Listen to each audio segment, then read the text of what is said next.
In this video, we are going to explain build your own cryptocurrency blockchain in Python, how you can create a simple blockchain using the Python programming language.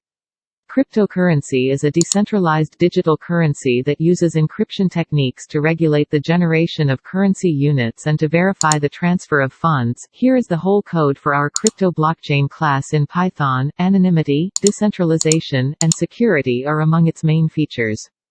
Cryptocurrency is not regulated or tracked by any centralized authority, government, or bank. Blockchain, a decentralized peer-to-peer (P2P) network, which is comprised of data blocks, is an integral part of cryptocurrency. These blocks chronologically store information about transactions and adhere to a protocol for inter-node communication and validating new blocks.